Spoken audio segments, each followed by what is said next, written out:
Praise the Lord. ஆண்டவராகிய இயேசு கிறிஸ்துவின் நாமத்தில் உங்களுக்கு என் அன்பின் வாழ்த்துதலை தெரிவித்துக் கொள்கிறேன்.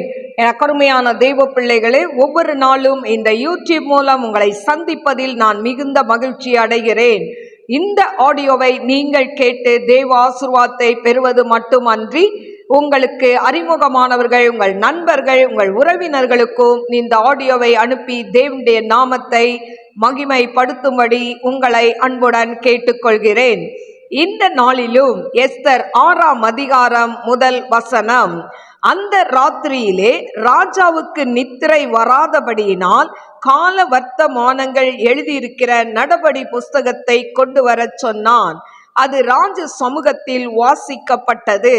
அப்பொழுது வாசற் காவலாளரில் ராஜாவின் 2 பிரதானிகளாகிய பிக்தானாவும் தேரேசும் ராஜாவாகிய அகாஸ்வேருவின் மேல் கை போட பார்த்த செய்தியை மொர்தகாய் அறிவித்தான் என்று எழுதியிருக்கிறது வாசிக்கப்பட்டது. அப்பொழுது ராஜா, இதற்காக மொர்தகாய்க்கு கனமும் மேன்மையும் செய்யப்பட்டதா என்று கேட்டான். அதற்கு ராஜாவை சேவிக்கிற ஊழியக்காரர், அவனுக்கு ஒன்றும் செய்யப்படவில்லை என்று சொன்னார்கள். ஆமான் தான் செய்த தூக்கு மரத்திலே மொர்தகாயை தூக்கி போட வேண்டும் என்று ராஜாவிடத்தில் பேசும்படி ராஜ அரண்மனையின் வெளி முற்றத்திலே வந்திருந்தான். அப்பொழுது ராஜா, முற்றத்தில் இருக்கிறது யார் என்று கேட்டான். ராஜாவின் ஊழியக்காரர் அவனை நோக்கி, இதோ ஆமான் முற்றத்திலே நிற்கிறான் என்றார்கள். ராஜா, அவன் உள்ளே வரட்டும் என்றான். ஆமான் உள்ளே வந்தபோது ராஜா அவனை நோக்கி, ராஜா கனம் பண்ண விரும்புகிற மனுஷனுக்கு என்ன செய்யப்பட வேண்டும் என்று கேட்டான்.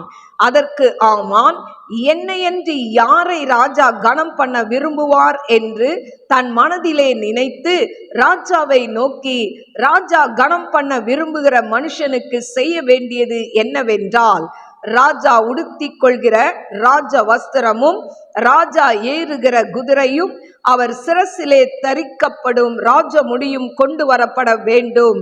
அந்த வஸ்திரமும் குதிரையும் ராஜாவுடைய பிரதான பிரபுக்களில் ஒருவனுடைய கையிலே கொடுக்கப்பட வேண்டும். ராஜா கனம் பண்ண விரும்புகிற மனுஷனை அலங்கரித்த பின் அவனை குதிரையின் மேல் ஏற்றி நகர வீதியில் உலாவும்படி செய்து, ராஜா கனம் பண்ண விரும்புகிற மனுஷனுக்கு இப்படியே செய்யப்படும் என்று அவனுக்கு முன்பாக கூறப்பட வேண்டும் என்றான். அப்பொழுது ராஜா ஆமானை நோக்கி, சீக்கிரமாய் நீ சொன்னபடி வஸ்திரத்தையும் குதிரையையும் கொண்டு போய் ராஜ அரண்மனையின் வாசலில் உட்கார்ந்திருக்கிற யூதனாகிய மொர்தகாய்க்கு அந்த பிரகாரம் செய். நீ சொன்ன எல்லாவற்றிலும் ஒன்றும் தவறாதபடி பார் என்றான். அப்படியே ஆமான் வஸ்திரத்தையும் குதிரையும் கொண்டு போய் மொர்தகாயை அலங்கரித்து அவனை குதிரையின் மேல் ஏற்றி நகர வீதியில் உலாவும்படி செய்து, ராஜா கனம் பண்ண விரும்புகிற மனுஷனுக்கு இப்படியே செய்யப்படும் என்று அவனுக்கு முன்பாக கூறினான். பின்பு மொர்தகாய் ராஜாவின் அரண்மனை வாசலுக்கு திரும்பி வந்தான். ஆமோனோ வென்றால் சஞ்சலப்பட்டு முக்காடிட்டு கொண்டு தன் வீட்டுக்கு தீவிரித்து போனான். ஆமான் தனக்கு நேரிட்ட எல்லாவற்றையும் தன் மனைவியாகிய சிரேஷுக்கும் தன் சிநேகிதர் எல்லாருக்கும் அறிவித்த போது, அவனுடைய ஆலோசனைக்காரரும் அவன் மனைவி ஆகிய சிரேஷும் அவனை பார்த்து, மொர்தகாய்க்கு முன்பாக நீர் தாழ்ந்து போக தொடங்கினீர். அவன் யூத குலமானால் நீர் அவனை மேற்கொள்ளாமல் அவனுக்கு முன்பாக தாழ்ந்து போவது நிச்சயம் என்றார்கள். அவர்கள் இப்படி பேசிக் கொண்டிருக்கும் போதே ராஜாவின் பிரதானிகள் வந்து எஸ்தர் செய்த விருந்துக்கு வர ஆமானை துரிதப்படுத்தினார்கள். கருமையான தெய்வ பிள்ளைகளே, இந்த நாளிலும் எஸ்தர் 6ஆம் அதிகாரம் 1 முதல் 14 வசனங்களை நான் வாசித்திருக்கிறேன்.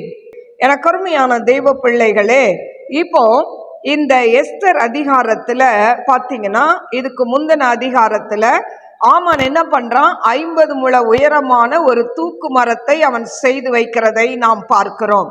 இப்போ இப்படி செய்து வைத்துட்டு அவன் சந்தோஷமா இருக்கும் பொழுது அடுத்த சாப்டர்ல பார்க்கிறோம், அன்று ராத்திரியில ராஜாவுக்கு தூக்கமே வரலையாம். கருமையான தெய்வ பிள்ளைகளே, தூக்கம் வராததுனால அவன் அதாவது நடபடி புஸ்தகத்தை, அதாவது என்னென்ன நடந்தது அப்படின்னு அந்தந்த காலத்துல என்ன நடந்ததுன்னு எழுதி வைக்கிற ஒரு டைரி மாதிரி ஒரு புஸ்தகத்தை எடுத்துட்டு வர சொல்றான். வந்து அதுல இருக்கிறத வாசிக்க சொல்றான். வாசிக்கும் பொழுது அப்போ 2 பேர் ராஜா மேல கை போட பார்த்தாங்க. அத மொர்தெகாய் என்பவன் அறிவித்தான் என்று சொல்லப்பட்டது, வாசிக்கப்பட்டது. உடனே ராஜா கேட்கிறாரு, அந்த மொர்தெகாய்க்கு அத சொன்னதுனால அவனுக்கு என்ன கனம் மேன்மை செய்யப்பட்டதா அப்படின்னு ராஜா கேட்கிறாரு. கேட்கும்போது அங்க இருக்கிற அந்த ஊழியக்காரன் சொல்றான், இல்ல அவனுக்கு ஒன்றும் செய்யல அப்படின்னு சொல்றாங்க. உடனே இப்படி பேசி கொண்டு இருக்கும் போதே இந்த ஆமான் தூக்கு மரத்தை செய்து வைத்துட்டு அதுல மொர்தெகாயை தூக்கி போட சொல்லணும்னு ராஜாவை பார்க்கறதுக்கு வந்து நின்று, அதாவது முற்றத்துல நிக்கிறான். அரண்மனை முற்றத்துல வெளியில காத்து கொண்டு இருக்கிறான். உடனே ராஜா கேட்கிறாரு, வெளி முற்றத்துல யார் நிக்கிறா அப்படின்னு.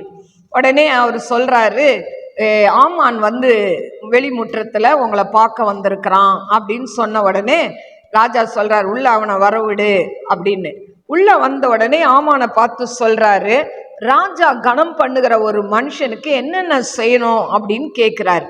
கேட்ட உடனே அவனுக்கு ஒரே சந்தோஷம். அவன் நினைச்சுக்கிறான், மனசுக்குள்ளே சொல்லிக்கிறான், என்ன இல்லாம ராஜா யார போய் கனம் பண்ணுவாரு, என்னதான் கனம் பண்ண போறாருன்னு சொல்லி அவனுக்கு ஒரு பக்கம் ஒரே சந்தோஷம். சந்தோஷத்துல அவன் சொல்றான், அதாவது ராஜா கனம் பண்ணுகிற மனுஷனுக்கு என்னென்ன செய்யணும்னா, ஒன்று ராஜா உடுத்தி இருக்கிற அவங்க ட்ரெஸ் வேணும், ராஜா உடுத்தி கொள்கிற ராஜ வஸ்திரம், அடுத்தது ராஜா ஏறி போற குதிரை, அடுத்தது அவர் சிரசுல தரிப்பிக்கப்படும் ராஜமுடி, இதெல்லாம் கொண்டு வரணும். இதெல்லாம் கொண்டு வந்து பிரதான பிரபுக்களில் ஒருவன்ட்ட அதை கொடுக்கணும். கொடுத்து ராஜா கனம் பண்ணுகிற மனுஷனை அலங்கரித்து அவனை குதிரையில் ஏற்றி நகர வீதியில் அவனை உலாவி வரும்படி செய்து, ராஜா கனம் பண்ண விரும்புகிற மனுஷனுக்கு இப்படியே செய்யப்படும் சொல்லி அவனுக்கு முன்பாக கூறணும், சொல்லணும் அப்படின்னு சொல்றான். சொன்ன உடனே பார்த்தீங்கன்னா ராஜா சொல்றாரு, நீ சொன்ன அத்தனையும் அப்படியே செய்.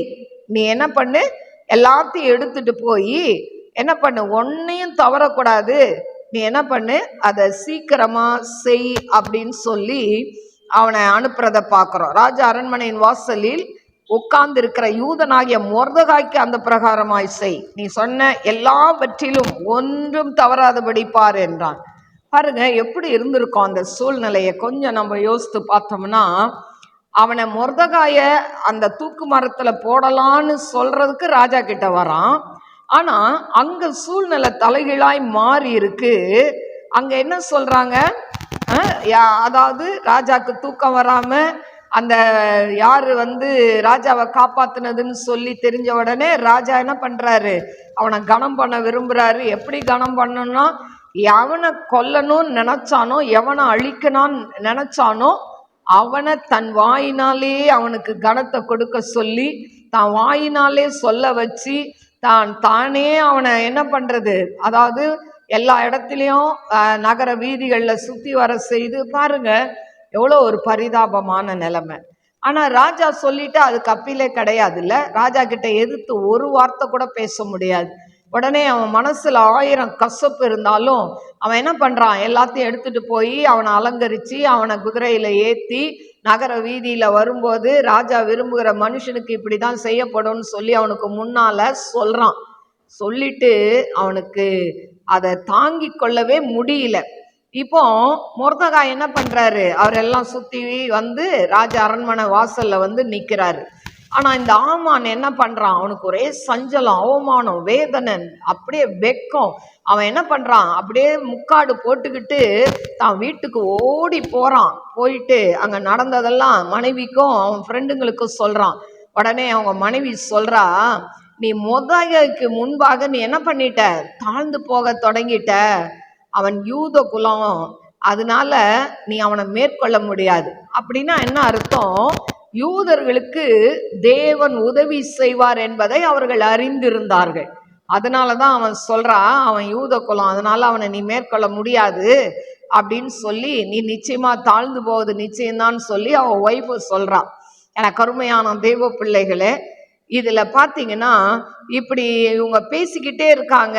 ராஜா கிட்ட இருந்து ஒரு பிரதானி வரான், வந்து சொல்றான், எஸ்தர் செய்த விருந்துக்கு வர ஆமானை துரிதப்படுத்தினார்கள். சீக்கிரம் வாங்க, ராஜா கூப்பிடுறாரு, எஸ்தர் செய்த விருந்துக்கு உங்களை கூப்பிடுறாரு. ஒரு பக்கம் அவமானம், நிந்த, ஆனா இதையெல்லாம் தாங்கிக்கிட்டு வேதனையோடு வீட்டுக்கு வரும்போது இன்னொரு பக்கம் என்ன இருக்கு? விருந்துக்கு வாங்க. இவனுக்கு அந்த விருந்துக்கு போகணுமா வேணாமான்னு தெரியாம அவன் தடுமாறி குழப்பத்தோடு அவன் என்ன பண்றான்? விருந்துக்கு போக தயாராகிறான். என கருமையான தேவ பிள்ளைகளே, பாருங்க, இந்த நாட்கள்ல நம்ம ஒருத்தரை அழிக்கணும்னு நினைச்சோம்னா அந்த அழிக்கிறவர்களுக்கு முன்பாக தேவன் என்ன பண்ணுவாரு? அவங்கள கனப்படுத்துவார். இன்னைக்கு ஒரு குடும்பத்தை உங்களுக்கு பிடிக்கல, அந்த குடும்பத்தை அழிக்கணும், ஏதோ ஒரு சொத்து பிரச்சனை இல்லை, ஏதோ ஒரு பிரச்சனையில அந்த குடும்பத்தை அழிக்கணும்னு சொல்லி இன்னைக்கு அநேக குடும்பங்கள்ல மாந்திரிக காரியங்களை செய்யறதை பார்க்கிறோம். மாந்திரிக காரியங்கள் செய்யறத பார்க்கிறோம். இப்படி மாந்திரிக காரியங்கள் செய்யறதுனால இன்னைக்கு எத்தனையோ குடும்பங்கள் அழிந்து கொண்டு இருக்கு. ஆனா ஆண்டவருடைய பிள்ளைகளுக்கு விரோதமாய் ஒருத்தர் ஒன்றும் செய்து சாதிக்கவே முடியாது. அதுதான் மொர்தெகாய் வாழ்க்கையில நடந்தது. அவனை அழிக்கணும்னு தான் தூக்கமரம் அன்னைக்கு நைட்டு செய்யறான். ஆனா அதே நைட்டுக்கு யாருக்கு தூக்கம் வரல? ராஜாக்கு தூக்கம் வரல. நீங்க நன்மை செஞ்சு ஒருவேளை பாடு அனுபவித்து கொண்டு இருக்கிறீங்களா? நான் செஞ்ச நன்மைக்கு எனக்கு பலனே இல்லையேன்னு நினைக்கிறீங்களா?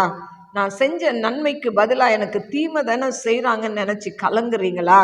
கலங்கவே கலங்காதீங்க. நாள் ஒன்று வரும், கர்த்தர் உங்களை உயர்த்தி, ஆண்டவர் அழகு பார்க்குற தேவன். மொர்தெகாய் அரண்மனை முற்றத்தில் இருந்தான், ஆனால் அவனுக்கு ஆண்டவர் அவனை உயர்த்தி ஆசிர்வதித்ததை நாம் பார்க்கிறோம். ஏன்? அவனுக்குள்ள இருந்த தாழ்மை, தேவன் மேல் இருந்த வைராக்கியம். கர்த்தர் நிச்சயமாய் யூத குலத்தை ரட்சிப்பார், காப்பாற்றுவார் என்ற அந்த நம்பிக்கையோடு அவன் இருந்தபடியினால் அவன் பதவியும் கேட்கல, அவன் கனத்தையும் கேட்கல. என் யூத குலத்தை காப்பாத்துங்கன்னு தான் சொல்லி ஆண்டவர் சமூகத்தில் அவன் உபவாசித்தான். ஆனால் அவன் மற்றவர்களுக்காக ஜெபிக்கும் பொழுது ஆண்டவர் அவன் சிறையிருப்பை மாற்றி அவனை ஆண்டவர் எல்லாருக்கும் முன்பாக கனப்படுத்தினதை நாம் பார்க்கிறோம். இன்றைக்கும் உங்களையும் தேவன் அப்படி கனப்படுத்த விரும்புகிறார். அதனால சோர்ந்து போகாதீங்க.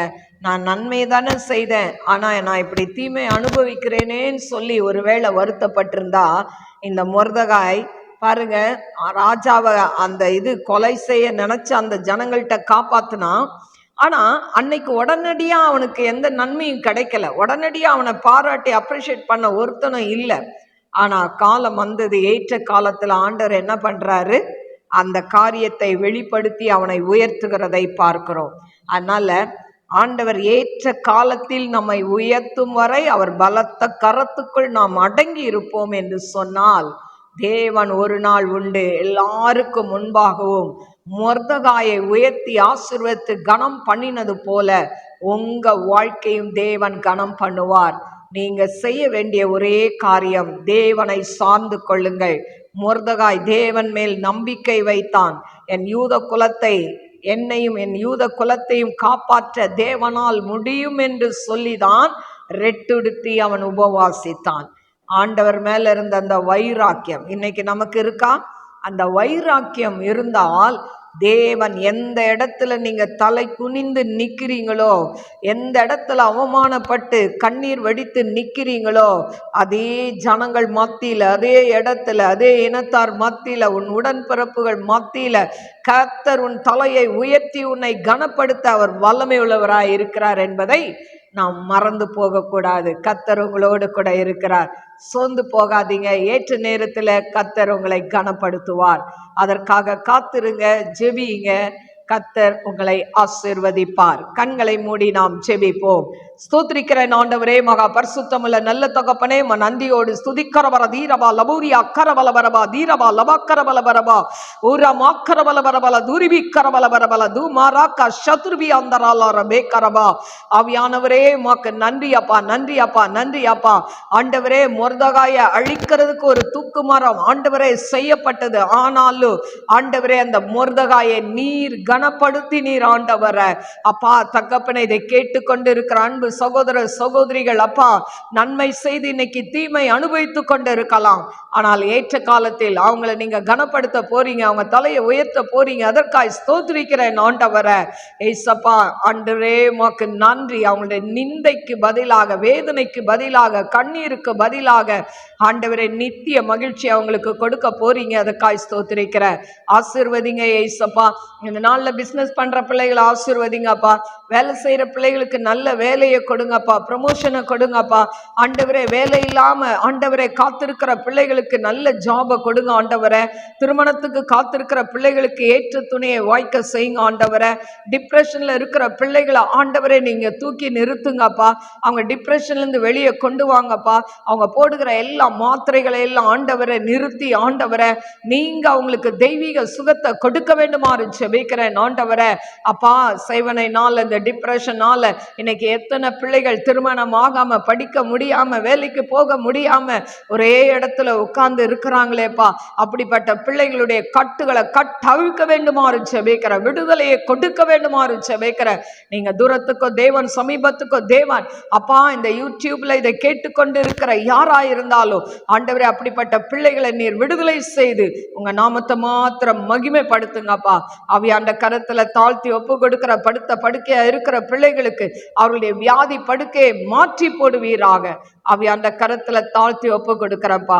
ஆசீர்வதிங்க, நாம மகிமைப்படட்டும். இயேசுவின் நாமத்தில் கேட்கிறேன் பிதாவே, ஆமேன். God bless you. God bless you.